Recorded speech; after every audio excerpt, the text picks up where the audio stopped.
you look at the withdrawal of support for Pakistan, especially when Trump was around. Hmm. Now, one may say that it's a political decision, but I personally think that it's beyond that. Okay. It's a strategic calculation Hmm.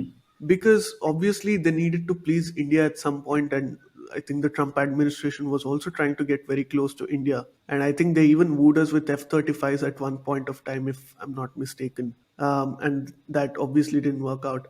You look at the funding being cut at one point just Hmm. 2-3 years ago, Yeah. and again they're making a deal for F-16. Right. So is this being enabled because Pakistan has nuclear weapons? I mean, it may be a very reductive argument, but it does hold some truth.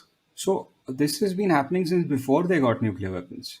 The Americans, after the 1971 fiasco, when they had actually sent a carrier battle group into the Bay of Bengal, that was the high point of their support for Pakistan in the 70s. Towards 1977, Jimmy Carter had actually stopped all military aid to Pakistan. It was well, Pakistan has been extremely lucky because within a few months the Soviets invaded Afghanistan, and then the American establishment again did a 180-degree turn, and Pakistan became their best friend. This continued all the way until the end of the Soviet occupation of Afghanistan, at which point the Americans again dropped the Pakistanis.